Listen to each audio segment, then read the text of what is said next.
Usually when we think about starting a business, we picture um, this massive, complex construction project. Detailed blueprints, zoning A permits, whole team of contractors. right, a team of contractors, and like a massive, intimidating bank loan. Welcome to today's deep dive, by the way. Thanks. Yeah, we've really been conditioned to treat entrepreneurship like a high-stakes engineering marvel. Like you supposedly need everything perfectly funded and mapped out before you even break ground. But if you dive into the pragmatic reality of entrepreneurship, that massive construction site kind of just vanishes. It's far less about blueprints and, well, more about picking up a hammer and seeing if someone actually wants to buy the birdhouse you just built. Exactly. And that paradigm shift is exactly why we're diving into All Eagle Fetty Presents, Entrepreneur 100 today. We are exploring a massive collection of business wisdom. I mean, it's 100 specific, actionable insights, alongside some really striking visual posters from the series. And what's so compelling about this collection is its absolute refusal to sugarcoat the process. It just strips away all that romanticized nonsense we usually see online and focuses entirely on the actual mechanics of execution. Yeah, which is our mission for this deep dive. We want to cut through the dense MBA jargon, completely dismantle that toxic hustle culture you see all over social media, and give you, the listener, a practical, step-by-step roadmap for starting and sustaining a business. Right, we are extracting the absolute truth here to save you from the incredibly expensive mistakes most new founders make. So whether you are just insanely curious about how businesses actually work behind the scenes, Yeah. or maybe you are sitting on an idea right now that you are terrified to launch, this deep dive is going to strip away the noise. And, the very first signal this series sends is actually a warning about how we begin. There's this visual poster from the series that perfectly captures it. It's a stark, shadowy image of a person climbing broken, difficult stairs. Oh, I saw that one with the text, "Why most people never start." Yeah, exactly. The core argument there is that the barrier isn't a lack of talent or capital. It's a fundamental misunderstanding of what is actually required to get to day one. Okay, let's unpack this baseline requirement. Right. Because episode 1 drops a major truth bomb. It says most service-based businesses require almost nothing to start. You literally just need a skill, a phone, and one person willing to pay you. One person. That's it. Right. That transaction, money in exchange for value, that is the entirety of the business. Everything else is just infrastructure. And yet, our instinct is always to build the infrastructure first, right? We'll spend money on a beautifully designed logo. We order heavy cardstock business cards. The thick ones, yeah. Right, the really expensive ones. We build a gorgeous website, set up like 5 different software subscriptions, and then we just sit back and wonder why there are no customers. It's like buying $1,000 worth of professional running gear before you've even jogged around the block once. Yeah. You feel like an athlete because you have the shoes, but you haven't actually run a single step. Yeah, the sources call this the trap of building before selling. Because building a website gives you this massive dopamine hit. It feels like real work. But it is entirely fake progress. None of those things, not the logo, the website, or the legal entity, none of that creates a customer. Only selling creates a customer. Totally. The series also takes aim at the traditional, 40-page business plan. If you look at the architecture of those massive documents, they are specifically engineered to convince a bank loan officer to hand over a check. And if you're bootstrapping, you aren't talking to a bank. You just need a one-page document answering 4 specific questions. What are you selling? To whom? For how much? And how will you find them? That's all you need. And the visual posters mirror this lean philosophy perfectly. One actually crosses out a complex map labeled The Perfect Plan and points to a simple compass that says, "Start here," with the caption, "Execution beats planning." I love that. And another shows a glowing brain made of gears next to, "Motivation won't build your business. Discipline builds." Wait, I shouldn't say ... It's just motivation won't build your business, discipline builds. Yeah, that distinction between motivation, which is just a fleeting emotional state, Yeah. and discipline, which is a behavioral habit, that's the absolute bedrock of bootstrapping. But wait, let me challenge this absolute minimalist approach for a second. Sure. What if you're building a physical product or opening a retail space? You can't just start with a phone and a skill, right? You literally need physical capital and infrastructure to produce the thing you were selling. That's a fair point. But the source material actually accounts for those capital-intensive ideas with a very strict rule for bootstrapping. You must start smaller than your ultimate vision. Okay, what does that look like? Well, if your vision is a fully manufactured physical product, your starting point is selling a handmade, small batch version online. So if the dream is a massive brick-and-mortar bakery, the starting point is a weekend pop-up shop using a rented commercial kitchen. Exactly. Or if it's a massive software platform, you sell the manual done-for-you service version of the idea before you pay a developer 50 grand to code the software. That makes sense. And there is a profound mechanical reason for this approach. Starting with zero or very little money forces a level of operational discipline that massive funding completely destroys. Oh, because if you have $100,000 in seed money, it is incredibly tempting to just buy 1,000 Facebook ads to force people to look at a mediocre product. Right. You try to outspend your lack of product market fit, you paper over the cracks with cash, Yeah. but when you have no budget, you have to earn the customer's attention organically. You have to listen closely to their feedback because you can't afford to ignore it. That financial pressure creates absolute clarity and forces you to iterate until the product is undeniably good. That lean mindset completely shifts how you operate. But okay, once you commit to starting small, you run into the next hurdle, which is figuring out what exactly you are going to sell. Right, finding the idea. Yeah, finding the idea and then surviving the brutal truth of validation.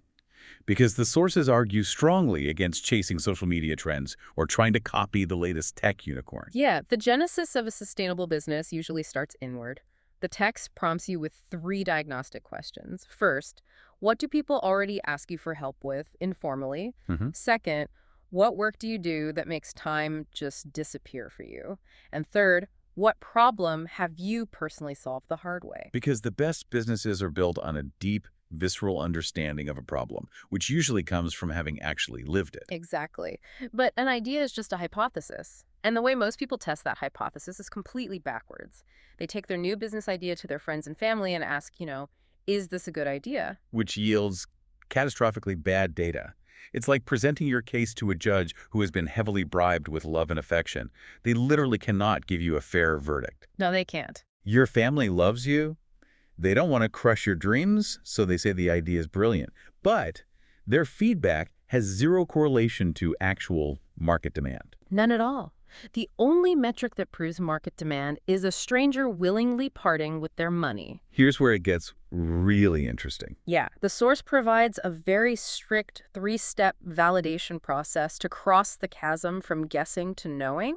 Step 1 is clearly defining the offer and the exact persona it serves. And the text emphasizes that the most profitable ideas often look incredibly boring and narrow at first, right? Very boring. The example they use is a bookkeeping service specifically designed for solo construction contractors. Wow, that is hyper-targeted. Yeah, because if you just say, I help people with their finances, you are competing with everyone and speaking to no one. But if you target solo construction contractors, you can speak directly to the pain of managing receipts in a dirty truck while trying to swing a hammer. That level of specificity is what makes step 2 possible, finding 5 real strangers who perfectly match that target profile. And this is crucial. You do not pitch them. You ask them about their daily operations. Right, you listen to what this specific problem is costing them in terms of lost weekends or tax penalties. You are diagnosing, not selling. Which perfectly tees up step 3, offering to solve that problem for them for actual money. Now, I can already hear the collective anxiety of anyone listening to this. Oh, for sure. Asking strangers for money feels like you're adopting the persona of a sleazy used car salesman. So how do we actually validate a service without feeling gross? By reframing the dynamic entirely. If you genuinely listened in step 2, you know they are in pain. You aren't tricking them. You are offering a cure to an ailment they just admitted they have. Right. But you must ask for payment. Not a free pilot, not a theoretical survey asking what they might do in the future. Because the phrase, I'd probably use that, is what this source calls vapor interest. It's a polite fiction. People will say they'd use it just to end the conversation. A credit card number is the only real data point. It's the ultimate diagnostic tool. You are looking for a definitive yes through a transaction, or you are looking for the incredibly valuable information buried in a no. Yeah, a no isn't a failure.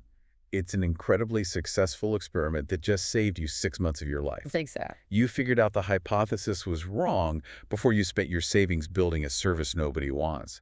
Both outcomes give you the exact clarity you need to move forward. And the moment that stranger actually hands over their credit card, your entire reality changes. You are no longer running an experiment. You have a functioning business. Which means your risk profile has fundamentally shifted. You've validated the idea, but you've also opened yourself up to liability. This is where the mechanics of building a proper foundation become critical. We have to talk about legal and financial separation. Yeah, the sources tackle the setup by clarifying a major misconception.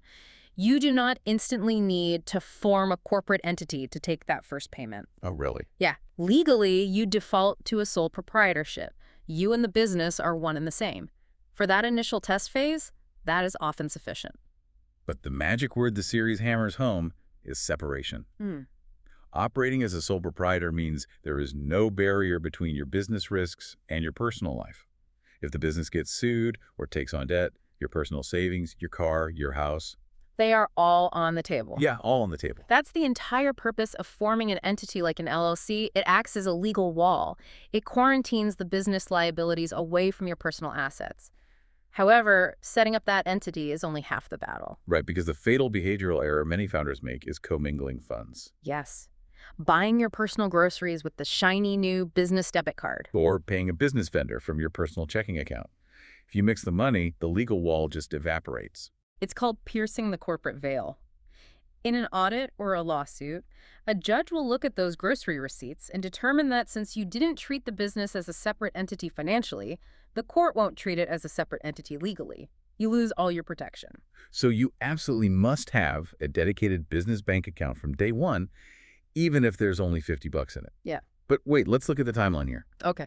If I'm just doing freelance copywriting on the weekends, very low risk, is an LLC really worth the paperwork and the $200 state filing fee right out of the gate? The sources actually map out a very smart risk-based timeline for this exact scenario.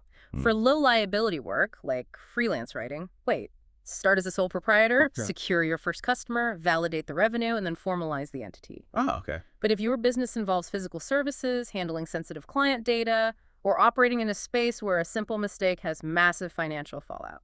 Like the bookkeeping service for the construction contractors. If you mess up their taxes, the financial liability is huge. Exactly. In those high liability scenarios, you establish the legal entity before you take a single dime. Setting up clean legal and financial separation early is simply the cheapest insurance policy you can buy for your future self. And once that structure is secure and you start running the engine, the series highlights an incredible psychological milestone, which is the first $1,000 in revenue. Yeah, it's fascinating because $1,000 usually isn't enough to quit your day job. It won't buy you a yacht, but it completely shifts your identity. It proves that a stranger will pay you, the bank account works, and the value is real. You are no longer someone trying to start a business. You are a business owner. But, you know, the adrenaline of that first $1,000 eventually wears off. The engine is proven, the foundation is set, but the day-to-day reality sets in. Which brings us to the hardest part of the text, the psychological toll. The visual posters do not shy away from the dark side of this journey. Episode 4 features a poster titled, "The Hidden Cost of Starting a Business." That one is brutal. It is. It's a gritty image of a vintage scale. On one side, glowing brightly, is success, represented by gold in a briefcase. On the other side, weighing it down, are torn photographs and icons labeled sleep, time, freedom, and people. It's a stark visualization of the trade-offs that hustle culture constantly tries to hide. Yeah, that image is so striking. Weighing success against your sleep and relationships, it completely flies in the face of the sleep when you're dead, grind 24/7 mentality that dominates our feeds. Well, this source is demanding that you look at the very real, very heavy human cost of building a company. Your success is inherently weighed against your relationships and your physical health. Acknowledging the gravity of that choice is vital, and a massive piece of that mental toll is internal. The series dedicates significant time to imposter syndrome, that persistent feeling that you are a fraud and that your incompetence is about to be exposed. I love how the source reframes this. It treats imposter syndrome not as a personal failing, but as a predictable cognitive distortion. When you are an entrepreneur, you are consistently forced to operate at the absolute edge of your competence. You are always doing things you've never done before. And your brain interprets that objective discomfort as subjective inadequacy. Exactly. The antidote provided here is to rely on empirical evidence. Your brain says you're a fraud, but you have happy clients, completed projects, and a functioning bank account. The evidence of your competence is real. The internal narrative is fiction. You're going to need to lean heavily on that evidence when you hit what the series dubs the hard middle. This is the brutal phase where beginner's luck has evaporated. Oh, yeah. You've invested heavily, time, money, emotional bandwidth, but the massive compounding results haven't shown up yet. You are exhausted, growth is stagnant, and you desperately want to quit. The hard metal is the graveyard of most small businesses. The challenge here is entirely diagnostic. So what does this all mean? When you're exhausted and deep in that hard middle, how can you objectively tell if you just need to push through or if your business model is actually failing? That is the million-dollar question. You must ask if there is any evidence the core offer works. Do you have a small cohort of customers who are genuinely thrilled with the service? Is the market responding positively, even if the volume is lower than you'd like? Okay, so if the core offer is validated, but you are stressed because you can't pay yourself, that's a persistence and mechanics problem. Exactly. So you don't quit the business, you fix the mechanics. What does that actually look like in practice? It means adjusting your cash flow. Instead of billing clients after 30 days, you switch to requiring 50% upfront. It means ruthlessly cutting software bloat and unnecessary expenses to lower your break-even point. You hold on and execute the operational fundamentals until the momentum catches up to the investment. But what if the diagnostic comes back negative? What if you've tweaked the offer, adjusted the marketing, and there's simply no market demand? Nobody is buying, your bank account is draining, and the stress is bleeding into your personal life. Then quitting is not a failure. Quitting is clarity. The source makes a profound distinction between quitting because something is hard, which you shouldn't do, versus quitting because it is empirically the right decision. Because the model is genuinely broken or the personal cost is unsustainable. Right. Shutting down a broken model frees up your capital and your sanity for the next better idea. It completely removes the shame from pivoting. And that perfectly sets up the ultimate truth revealed in episode 100 of this series. The grand finale isn't a secret marketing hack or a formula for going viral. It is a complete redefinition of the goal itself. Yeah, the ultimate insight is that success in business cannot be defined merely by hitting a specific revenue metric. It's about creating tangible value for a specific group of people, ensuring the business can sustain itself financially, and crucially, building a vehicle that allows you to live a life you actually want to live. If your business pulls in $1 million in revenue but destroys your physical health and alienates your family, it is a failed enterprise. The business exists to serve your life. Your life does not exist to serve the business. Let's bring this all together. We've journeyed through a remarkably pragmatic, unromanticized roadmap for entrepreneurship today. We've seen that it isn't about perfectly designed logos or relying on endless motivation. No, it is about the gritty discipline to start small with exactly what you have right now. It's about having the courage to look a stranger in the eye, listen to their problems, and ask them to actually pay for your solution. And being smart enough to being those legal and financial walls to protect your family's assets. And ultimately, it's about having the wisdom to navigate the psychological grind, knowing when to push through the hard middle, and prioritizing your personal well-being above a revenue target. Absolutely. So if you are listening to this right now and you're feeling overwhelmed by the sheer volume of things you think you need to do, remember the construction site. You don't need the massive blueprints today. You just need to take the next smallest possible action. Find the problem. Ask for the sale. To leave you with one final thought to mull over, I want to look at a powerful point the sources make about branding. They note that a brand name's only real job in the beginning is simply not to confuse people. That's so true. Your reputation, the actual tangible result you deliver, matters infinitely more than whatever clever trademark name you came up with. So think about this. If you stripped away your fancy logo, if you deleted your slick website, and if you completely erased your clever business name, what would your customers actually say about the value you deliver to them today? If you don't know the answer to that question, that's exactly where you need to start building.